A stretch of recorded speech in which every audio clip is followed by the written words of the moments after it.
Good morning students, today we will see exercise 8.3 question number B. Question number 1 I have already solved. Okay. Now what is given? Principal amount is given, means rupees 8,000 is borrowed for how many years? 2.5 years at 10% per annum compounded annually. हमको यहाँ क्या निकालना है? So calculate the amount and compound interest. Okay, amount निकालना है आपको and compound interest CI, ये दो चीज आपको निकालना है. और क्या क्या दिया है आपको? प्रिंसिपल दिया है. प्रिंसिपल यानी जो अमाउंट हम लोग उधार लेते हैं 18,000. ओके. रेट मतलब कितने परसेंट पे लिया? 10%.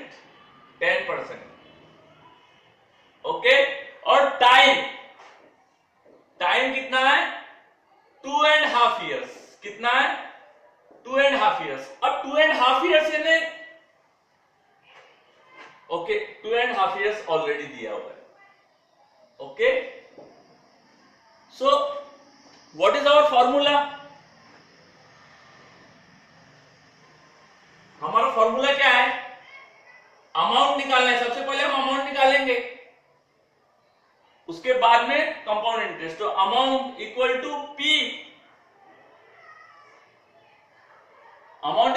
P1 plus RT, R divided by 100 और पावर में T. ये फॉर्मूला है. ओके. लेकिन यहां पर एक प्रॉब्लम क्या है? यहां पर years 2.5 year है. years 2.5 years है. तो जब इस तरह के अगर आपके पास सॉल्यूशन टाइम पीरियड अगर होल पीरियड नहीं है, याद रखो, if time period is not whole number, यानी उसमें ये मिक्स फ्रैक्शन है ना, ये हाफ भी है, तो आपको जो फॉर्मूला है वो आपका बदल जाएगा. ओके. अगर 2 years होता सिर्फ तो ये फॉर्मूला लगता, लेकिन 3 years है तो थोड़ा सा चेंज है फॉर्मूले में. A equal to P1 plus R divided by 100 T. ये तो रहेगा ही, प्लस यहां मल्टीप्लिकेशन का साइन है और एक ब्रैकेट रहेगा. ये किसके लिए रहेगा? हाफ के लिए रहेगा. 1 plus RT divide by 100. Power में 1 रखा. अगर होल नंबर है, मान लो 2 years है, 3 years है, 2, 3, 4, 5, 6, 7, 8, 100, जो भी ऐसा ईयर्स है तो ये फॉर्मूला. लेकिन अगर आपके पास ईयर्स है 2.5 years, 1/3 years, इस फ्रैक्शन में अगर आया तो आपको ये फॉर्मूला यूज करना है. क्लियर? होल नंबर्स के लिए ये और फ्रैक्शन में ये. अब आपको सॉल्व करना है. Now A equal to P कितना है? 1800 फिर 1 प्लस R बाय R कितना है? 10 है. 10 डिवाइडेड बाय 100. ओके. ये ब्रैकेट हो गया. अब ये 1 प्लस R कितना है? 10 डिवाइडेड बाय 100. अब यहां पर T है, तो T कितना है हमारे पास? हाफ. T ये जो है ये हाफ. देखो मैं यहां लिख रहा हूं 2.5 years है, तो ये जो 2 है इसके लिए ये मैंने लिख दिया. अब ये हाफ है तो इसके लिए ये लिखूंगा.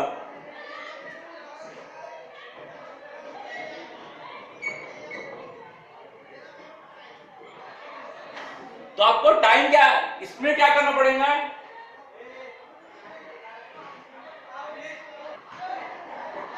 नाउ सी अमाउंट P ये हो गया +1, रेट क्या है 10%, 10 डिवाइडेड बाय 100 और T ये कितना है 2 इयर्स, तो ये 2 इयर्स के लिए। अब हम क्या करेंगे, हाफ इयर्स के लिए लेंगे, ये 2.5 इयर्स है, तो ये 2 इयर्स हो गया। अब हाफ इयर्स के लिए ये 1 प्लस RT, R लिखा है 10 डिवाइडेड बाय 100, अब R यहां पर R मल्टीप्लाइड बाय R है, R तो लिख लिया हमने, अब मल्टीप्लाइड बाय T है, तो T की वैल्यू कितनी है, हाफ है, यानी मल्टीप्लाइड बाय हाफ, इस तरह से होंगी। तो इसको जब आप हाफ लिखोगे तो इस तरह से लिखा जाता है मल्टीप्लाइड बाय हाफ, और ये पावर 1 यानी same.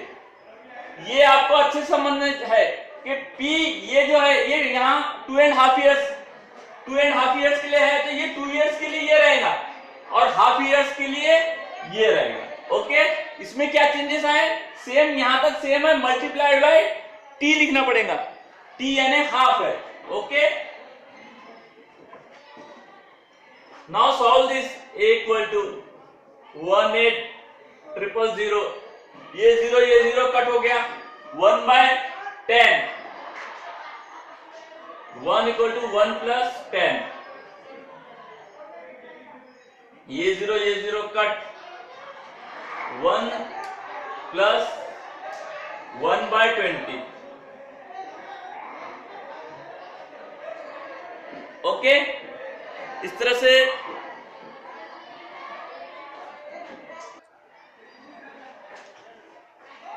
One plus 1/10, 1 plus 1/20। Okay, A equal to 18000। When you solve this cross multiplication, 10 plus 1 11, ये ऐसा आ जाएगा 11/10। ये कैसा आएगा, डिनोमिनेटर में 10 है, क्रॉस मल्टीप्लिकेशन करूंगे 10 प्लस 1 11, तो 11/10, और ये पावर इसका रहेगा 2, और ये क्या आएगा 1 प्लस 20 प्लस 1 21, तो 21 डिवाइडेड बाय 20, पावर में इसका 1 है, मतलब नहीं लिखे तो भी चलता है। A इक्वल टू 1, 8, 3 टाइम्स 0, ये इसका पावर 2 है, तो इसमें 11 divided by 10 multiplied by 11 divided by 10, और ये multiplied by 21 divided by 20। Okay, इस तरह से ये 30 कट हो गए, 1 2 3, ये 1 2 3 0 कट हो गए, 9 1 जा 9, 9 2 जा 18। ओके, और जब आप इसको तीनों वैल्यू को जब मल्टीप्लाई करोगे तो आपको क्या वैल्यू,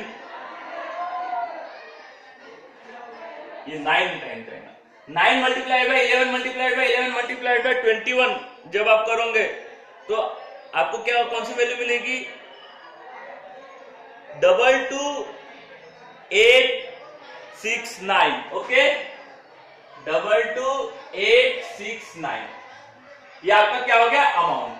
अब आपको क्या निकालना है, कंपाउंड इंटरेस्ट। में यहां लिख देता हूं, CI इक्वल टू क्या होता है, अब आपको क्या निकालना है, कंपाउंड इंटरेस्ट। तो अमाउंट कितना है हमारे पास, जो भी है, माइनस P, तो आपका कंपाउंड इंटरेस्ट निकल जाएगा 22869 माइनस 18,000। ये समझा आपको कंपाउंड इंटरेस्ट कैसे निकले, अमाउंट में से आप अमाउंट माइनस प्रिंसिपल वो कर दोगे तो आपको क्या निकल जाएगा, कंपाउंड इंटरेस्ट 4869। तो कितना आ गया आंसर आपका, 4869। इस तरह से सॉल्व करना है। ये जो फॉर्मूला है, ये फॉर्मूला इसमें कब बदल जाता है, जब फ्रैक्शन में आता है, ईयर्स फ्रैक्शन में आता है, जैसे 2.5 इयर्स। हम एक और प्रॉब्लम देखेंगे इसका। Okay, now question number 2, I am reading question. Kamla borrowed ₹26,400 from a bank to buy a scooter at a rate of 15% per annum compounded yearly. कमला ने क्या खरीदा, एक स्कूटर खरीदा खरीदने के लिए उसे बैंक से लोन लिया, लोन कितने रुपए का लिया? 26,400 और रेट ऑफ इंटरेस्ट कितना है? 15% है और रेट ऑफ इंटरेस्ट क्या है? कंपाउंड इंटरेस्ट पे लिया। ओके, टाइम कितना है?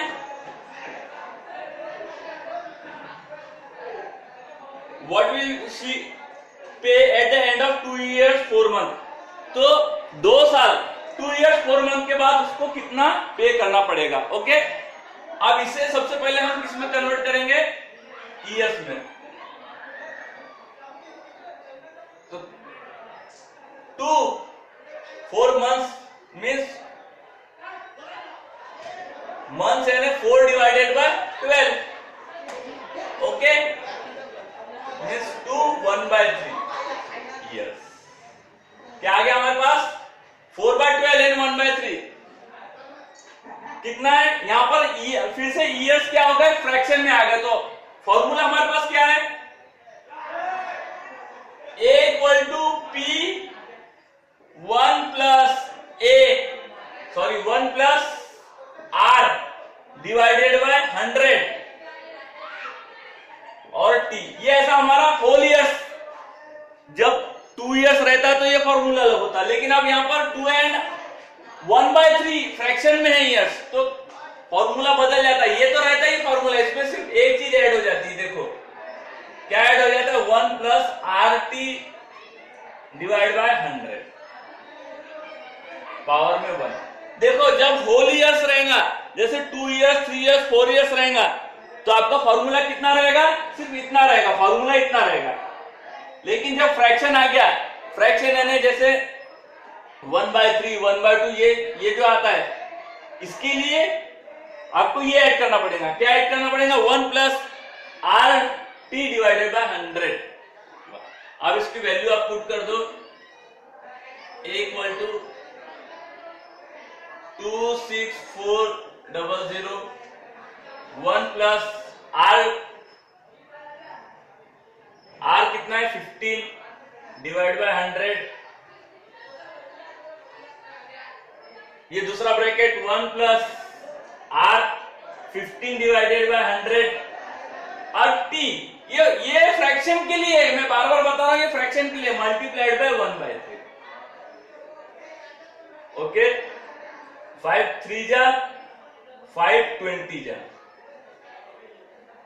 ओके, 20 into 5 ये हो गया, 3 1 जा 3 3 5 जा, फिर 5 1 जा 5 5 20 टाइम्स। तो यहां कितना आंसर आ जाएगा?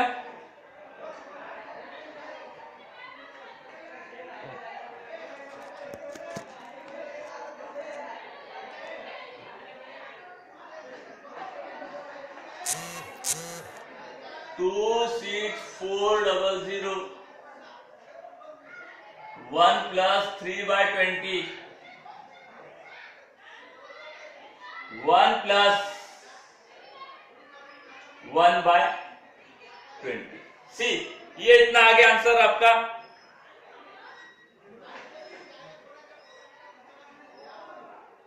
इक्वल टू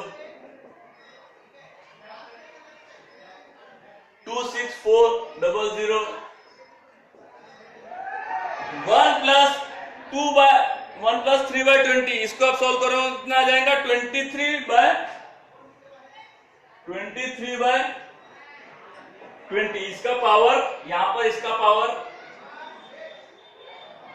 2 है। ओके, यहां इसका पावर 2 है, पावर 2। और 1 प्लस 1/20 मीन्स 21 डिवाइडेड बाय 20। यहां तक हम पहुंच गए। Now what you have to do? Simple solve करना है और आंसर निकालना है। 26400 मल्टीप्लाइड बाय 23 मल्टीप्लाइड बाय 23। ये 23/20 2 टाइम्स लिखना पड़ेगा आपको। ओके, क्योंकि यह स्क्वायर है। Multiplied by 21/20। ओके, ये आपको सॉल्व करना है। काटना काटना है, जीरो काटना है, ये आपको सॉल्व करते आता है। ये जब आप सॉल्व करोगे तो आपको आंसर मिल जाएगा 36659, 36659.70। इतना रुपीस उसको पे करना पड़ेगा। अगर वो 15 साल के लिए इंटरेस्ट है तो 26,400 उसने बोरो किया, तो उसे 2 years 4 month के बाद 36,659 रुपीज 70 पैसा उसे पे करना है। ओके।